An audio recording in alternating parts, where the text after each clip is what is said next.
안녕하십니까. 야라코리아의 농학자 박세진이라고 합니다. 오늘은 그 감귤의 필수 영양 성분 중에 질소가 어떤 역할을 하는지에 대해서 간략하게 살펴보도록 하겠습니다. 예, 질소 부분 보시면요. 수확량도 증가시킨다고 하고 있고요. 착가수도 증가하고 착색 시기가 조금 길어집니다.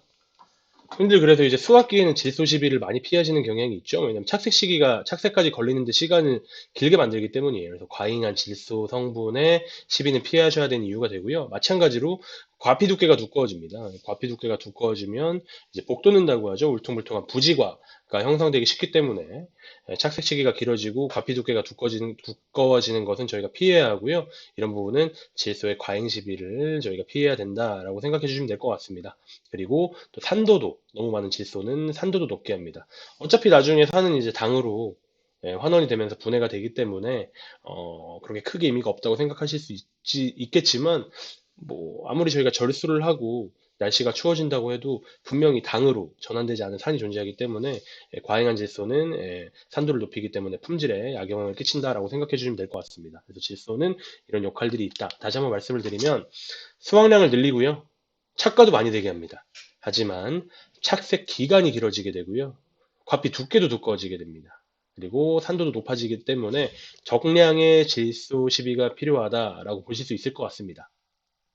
실제로 착과수가 늘어나는 데이터를 저희가 살펴볼 수 있는데요. 이게 저희가 3개년 동안 제주도 감귤에서 진행한 시범포고요. 처리구랑 대조구를 비교를 해볼게요.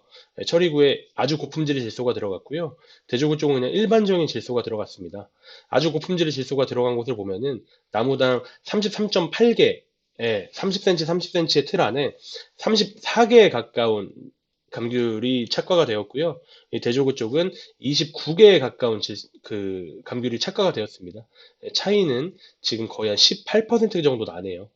무게 부분 보시더라도 좋은 질소를 사용한 곳이 무게가 많이 늘었는데요. 9%밖에 증가를 안 했습니다. 이 말은 뭐냐면 9% 무게가 증가하는 동안 착과수는 18%가 증가했다는 얘기는 많이 달렸지만 그렇게 커지지 않았다라는 거죠. 그러니까 감귤에서 사실 제일 좋은 거는 S과나 M과잖아요. 로열과라고 하죠. 그 중소형과라고 하는데 많이 달렸다. 중소형과가 많이 달렸다는 겁니다. 그렇게 크게 무게가 늘지 않고 과일이 많이 착과가 됐으니까요. 제주도 토양 한번 살펴보시면요.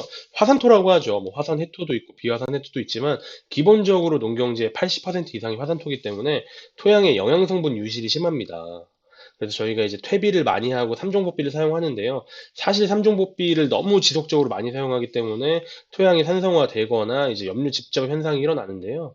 이런 부분 때문에 사실 삼종복비보다는 일반적인 비료를 사용하시는 게 좋고요. 일반적인 비료를 사용하셨을 때 물론 제주 토양 특성상 물 빠짐이 심하고 양분의 유실이 심하기 때문에 일반적인 비료 중에서도 흡수가 빠른 영양 성분을 시비하실 필요가 있습니다. 근데 그 흡수가 빠른 영양 성분이 바로 오늘 다룰 질산트 질소입니다. 질산트 질소에 대해서 조금 더 자세하게 알아볼게요. 질소는 크게 세 가지 형태가 있습니다. 요소, 암모니아, 질산이 있는데요. 순서대로입니다. 요소가 물이랑 만나면 암모니아트 질소가 되고요. 암모니아트 질소가 땅에 있는 미생물에 의해서 질산트 질소가 됩니다. 분해가 되면 언젠간 질산트 질소로 되고 드디어 이 질산트 질소를 감귤이 흡수를 하는데요. 가격도 요소가 제일 싸고요. 중간이고요. 제일 비쌉니다. 그러면 요소만 넣어주면 되지 않겠습니까? 왜냐면 요소만 넣어주면은 나중에 암모니아가 되고 질산이 돼서 흡수가 되니까. 하지만 그게 아닌 게요. 요소랑 암모니아트 질소가 질산트 질소로 분해되는 과정에서 여러 가지 영향을 끼칩니다. 일단 첫 번째로요. 토양에 수소 이온을 배출하면서 토양을 산성화시키고요. 그리고 양이온이기 때문에 토양 입자랑 흡착이 돼가지고 이용 효율이 떨어집니다. 그리고 칼슘, 마그네슘, 칼륨 등의 필수적인 양이온의 흡수를 방해합니다. 기량작용이라고 하죠. 그리고 질산트지수로 전환되는 과정에서 암모니아 가스가 발생합니다. 가스장애라고 저희가 표현합니다. 가스장애가 발생하면서 수확량이 떨어지지만 질산트질소는 토양 입자랑 흡착도 안 되고요. 칼슘, 마그네슘, 칼륨 등의 필수 양이온의 흡수를 도와주고요. 그리고 흡수 과정에서 토양산성화가 방지가 되고요. 그리고 흡수 과정에서 암모니아 가스 장애가 전혀 없다라는 점. 왜 그런지 한번 자세하게 살펴볼게요. 암모니아트 질소는 수소이온을 방출하기 때문에 토양 산성화가 이루어지고요. 질산트 질소는 H가 없어요. 오히려 OH가 나옵니다. 수소나이온이고요. 토양 pH를 상승시킵니다. 산성화를 방지하고요. 염기성, 중성에 가까운 토양을 만들 수 있다라고 봐주시면 되고요. 이런 pH가 이동하게 되면요. 특히 산성화된 토양 많죠? 산성화된 토양에서는 인산의 흡수가 어렵고요. 점점 얇아지는 거 보이시죠? 칼륨의 흡수도 어렵고요. 황의 흡수도 어렵고요. 칼슘의 흡수도 어렵고요. 마그네슘의 흡수도 어렵고요. 다 흡수가 어려워집니다. 유일하게 뭐 흡수가 좀 쉬워지는 건 철 정도가 있겠네요. 산성화된 토양에서. 철이온이 녹아 나오니까요. 하지만 철 빼고 나머지 양분들은 다 흡수 효율이 떨어진다. 이동 효율이 떨어지기 때문에 토양 산성화를 방지해야 되는데요. 질산질소가 아닌 암모니아태 질소와 요소태 질소는 다 토양을 산성화시킨다. 라는 점 다시 한번 강조드리고요. 그리고 질소 고정입니다. 암모니아태 질소나 요소태 질소는 플러스 양이온이라고 봐주시면 되고요. 그리고 질산태 질소만 유일하게 음이온, 마이너스 이온이라고 봐주시면 됩니다. 토양은 기본적으로 음이온을 띠고 있어요. 마이너스랑 마이너스가 만나니까 서로 밀어내겠죠? 고정되지 않습니다. 질산질소는 고정 없이 다 전량 흡수되는 거 보실 수 있어요.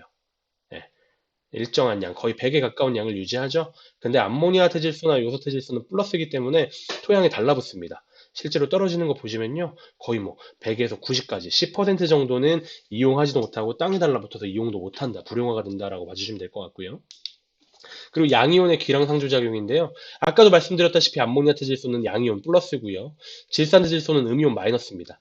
다른 필수적인 양이온들 있죠. 칼륨, 칼슘, 마그네슘과 서로 경쟁을 합니다. 내가 먼저 들어갈래, 내가 먼저 들어갈래 해서 싸우죠.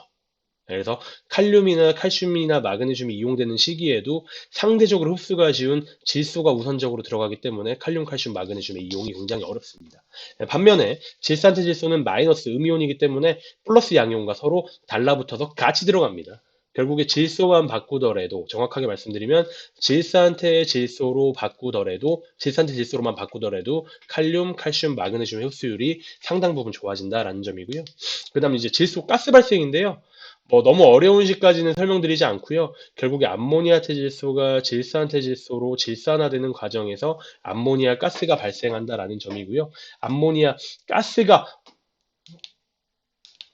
암모니아 가스가 발생한다라는 점이고요. 암모니아 가스가 어느 정도 발생하냐면요. 뭐 5.5에서 7.3 우리가 흔히 감귤농사 짓는 토양 pH 산성화되는 거라고 보실 수 있고 온대기후라고 저희가 봤을 때 거의 한 15% 가까이가 공기 중으로 날아간다라는 거죠. 공기 중으로 날아가는 게 그냥 뭐 쉬운 얘기가 아니라요. 공기 중으로 이제 날아가면서 뿌리 쪽에서 땅 속에서 공기 중으로 날아가면서 분명히 뿌리에 안 좋은 영향을 끼치죠. 예, 뿌리의 생장을 방해를 하기 때문에 뿌리 발달을 지연하고 뿌리 발달이 지연되기 때문에 당연히 수확량이나 품질이 떨어질 수밖에 없고요. 그리고 15% 가까이의 질소 성분이 그냥 낭비가 된다고 봐주시면 돼요. 하지만 질산태 질소는 질산화 과정을 거치지 않으니까 당연히 가스 장애가 없다라는 겁니다. 요런 질산태질소랑 암모니아태질소를 다시 한번 비교를 해보면요. 질산태질소 뿌린 감귤 뿌리랑 암모니아태질소 뿌린 감귤 뿌리 비교해 보시면 질산태질소 뿌린 부분이 훨씬 더 길고 많다라고 보실 수 있어요. 당연히 양분이나 물의 흡수가 더 잘 되겠죠. 더 잘 되니까 수확량도 늘고 품질도 좋아질 거고요. 그리고 오른쪽으로 갈수록 질산태질소 비율이 늘어나는 건데요. 질산태질소 비율이 늘어날수록 수확량도 비례해서 늘어난다고 봐주시면 됩니다. 이건 오른쪽으로 갈수록 토양이 산성화가 아니고 중성에 가깝게 되는 건데요. 중성에 가까운 토양이 될수록 수확량이 늡니다. 여기서 pH 얘기 왜 하냐? 아까 말씀드렸잖아요. 질산태질소를 사용하면 중성에 가까운 토양이 되지만 암모니아태 요소태를 사용하면 산성에 가까운 토양이 된다. 수확량이 떨어진다. 질산태질소는 중성에 가까워서 수확량이 늘어난다는 점입니다. 저희 제품입니다. 예, NPK, 질소인산, 칼륨이 다 들어가고요. 황 들어가고 마그네슘 들어가고 뭐 미량 요소도 다 들어가 있어요. 예, 이 제품 컴플렉스라는 제품이고요. 이 제품 이제 질산 칼슘, 질소랑 칼슘 들어가고 붕소로 코팅되어 있는 제품인데요. 전부 다 질소의 형태가 질산태 질소를 포함하고 있다는 거죠. 그렇기 때문에 흡수 효율성이 좋죠. 제주도 토양 환경에 매우 적합하고요. 빠르게 녹아서 물과 함께 유실되기 전에 감귤 수치가 이용할 수 있으니까요. 그리고 부가적으로 토양 산성화를 방지하면서 가스 장애도 없고요. 질소 고정도 없고 양이온의 흡수를 도와준다는 점입니다. 여기까지 이제 질소의 특징과 질산태 질소의 장점에 대해 설명드렸고요. 다음 영상은 이제 인산과 칼륨으로 찾아뵙도록 하겠습니다. 감사합니다.